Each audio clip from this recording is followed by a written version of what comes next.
Shalom, jumpa lagi dengan saya di Klavos Sukacita. Sebelum kita membaca firman Tuhan, mari kita berdoa.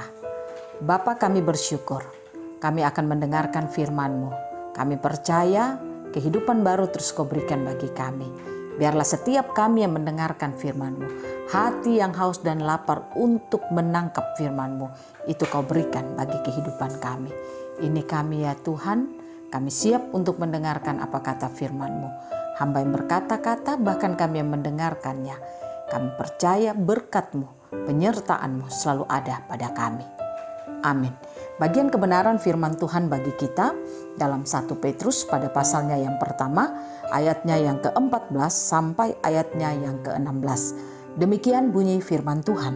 Hiduplah sebagai anak-anak yang taat dan jangan turuti hawa nafsu yang menguasai kamu pada waktu kebodohanmu.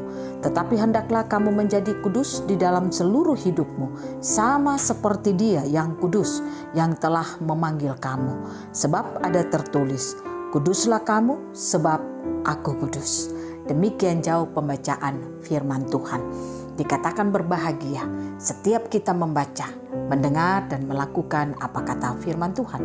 Pemirsa Klavos yang diberkati oleh Tuhan, saudara dan saya dipanggil Tuhan hidup di tengah-tengah dunia ini hanya untuk merepresentasikan Tuhan melalui seluruh kehidupan saudara dan saya.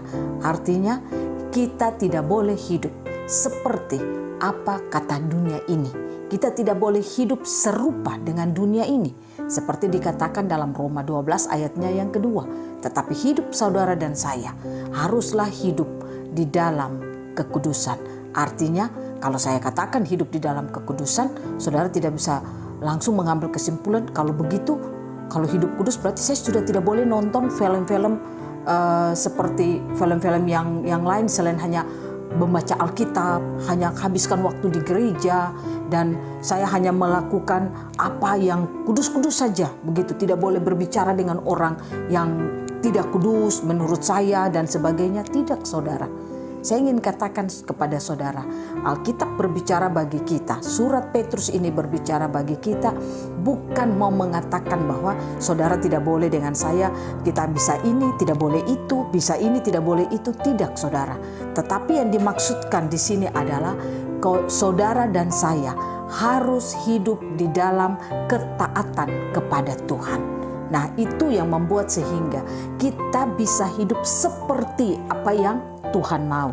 Orang Kristen yang tidak pernah taat kepada Tuhan, maka dia tidak bisa hidup seperti apa yang Tuhan mau. Taat kepada Tuhan artinya hidup melakukan apa yang Tuhan firmankan, hidup melakukan apa yang Tuhan perintahkan. Nah, itulah yang membuat sehingga ketika firman-firman itu ada dalam hidup kita, firman itu tersingkap bagi kita, maka kita bisa hidup seperti apa yang diinginkan oleh Tuhan. Nah, oleh karena itu saudara, apa yang menyebabkan sehingga manusia itu tidak bisa hidup kudus di hadapan Tuhan? Kalau kita baca ayatnya yang ke-13, dikatakan bagi kita, sebab itu siapkanlah akal budimu, waspadalah dan letakkanlah pengharapanmu seluruhnya atas kasih karunia yang dianugerahkan kepadamu pada waktu penyertaan Yesus Kristus. Artinya yang menjadi penghalang bagi kita sehingga kita tidak bisa hidup kudus adalah akal budi kita. Itu berbicara soal apa? Jiwa kita. Kita tahu apa itu jiwa. Pikiran, perasaan, kemauan, imajinasi, memori. Itulah jiwa kita. Jiwa yang belum ditransformasi membuat manusia tidak bisa hidup taat kepada Tuhan. Kita akan menjadi seperti apa kata firman Tuhan. Anak-anak disobedience itu. Orang-orang yang tidak bisa hidup dalam ketaatan. Jadi kalau kita tidak bisa hidup dalam ketaatan, maka tidak salah. Kita tidak akan pernah hidup seperti apa yang Tuhan mau. Berarti kita tidak bisa hidup kudus di hadapan Tuhan. Nah, oleh karena itu saudara, mari kita belajar untuk membangun seluruh kehidupan kita. Agar apa? Jiwa kita bisa ditransformasi. Jiwa kita perlu diselamatkan. Karena kalau firman Tuhan tadi katakan, siapkanlah akal budimu. Saya ingin katakan kepada saudara, penghalang terbesar seperti tadi saya katakan, untuk untuk membuat kita bisa taat kepada Tuhan dan membuat kita tidak bisa taat kepada Tuhan, itu adalah jiwa kita. Nah, oleh karena itu mari kita belajar. Ketika saudara dan saya suka akan firman Tuhan, maka yakinlah firman-firman Tuhan itu akan memampukan saudara dan saya menyelamatkan jiwa kita. Karena ketika jiwa kita ini mengalami transformasi, maka hidup kita pun pasti akan berubah. Karena saudara percaya atau tidak, ketika saudara hidup dipimpin oleh jiwamu, maka engkau akan hidup menjadi orang yang tidak pernah hidup berkenan kepada Tuhan. Karena apa?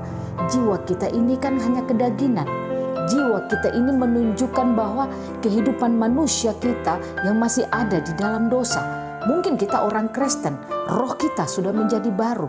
Tetapi ingat, pikiran kita atau jiwa kita ini masih adalah produk Adam yang pertama. Sehingga roh kita boleh baru. Tapi kalau jiwa kita belum ditransformasi, maka tidak heran kita masih bisa hidup melakukan dosa.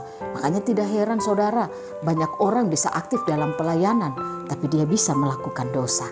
Banyak orang bisa aktif menjadi hamba Tuhan, tapi dia bisa melakukan dosa di dalam hidupnya. Kejahatan masih bisa dia lakukan. Karena apa saudara? Rohnya yang baru, tapi jiwanya ini belum mengalami transformasi. Nah, oleh karena itu kalau firman Tuhan berkata bagi kita, kita harus hidup menjadi anak-anak yang taat. Kita harus hidup kudus di hadapan Allah seperti apa yang Allah inginkan. Karena Allah yang kita sembah itu adalah Allah yang kudus.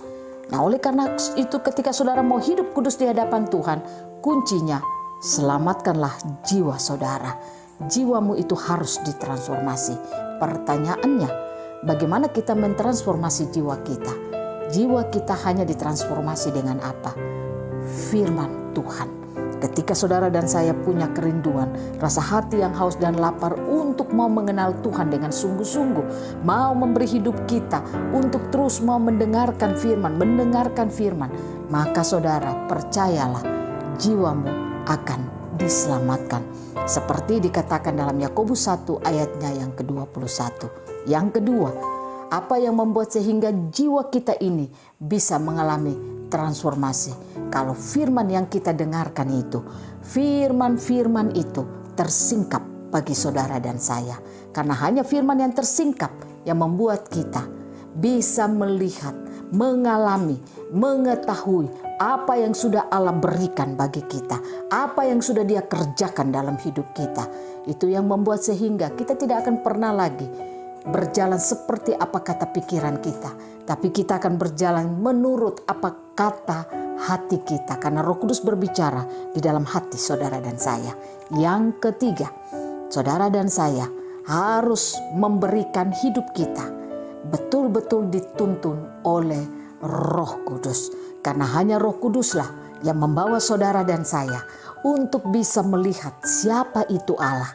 Roh Kuduslah yang dapat memampukan saudara dan saya untuk bisa hidup seperti apa yang Allah inginkan. Maka kalau tiga hal ini kita lakukan dalam hidup kita, saya percaya saudara, hidup saudara dan saya, kita akan mampu hidup kudus. Dan kita akan mampu melakukan apa yang menyenangkan hati Tuhan. Biarlah Tuhan Yesus akan terus memampukan saudara dan saya. Setiap kali firman-firman diberikan bagi saudara dan saya, jangan pernah keraskan hatimu. Jangan menangkap firman dengan akalmu, tapi tangkaplah dengan rohmu. Karena firman itu adalah makanan roh. Firman bukan makanan akal. Kalau engkau menangkap dengan akalmu, maka saya percaya pasti engkau akan bentrok dengan firman yang kau terima. Maka selamanya firman tidak akan pernah tersingkap bagimu. Oleh karena itu bersyukurlah kepada Tuhan kalau setiap hari lewat siaran ini saudara diberkati terus.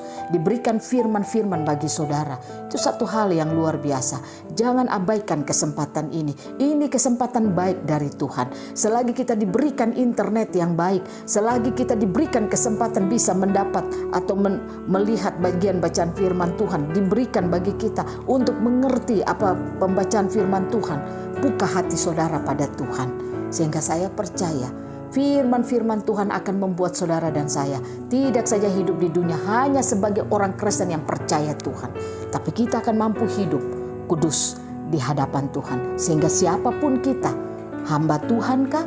Saudara mau menjadi jemaat dalam tanda kutip, orang Kristen yang hidup di tengah-tengah dunia ini, kita bisa hidup untuk merepresentasikan Tuhan melalui hidup kita. Supaya jangan saudara, orang melihat kita, mereka tidak melihat Kristus di dalam hidup kita. Sehingga mereka akan mencibir kita dan mereka akan mengata-ngatai kita. Kenapa orang Kristen hidup seperti itu? Kenapa kok orang Kristen suka membenci? Kenapa sih orang Kristen itu hidup suka mendendam?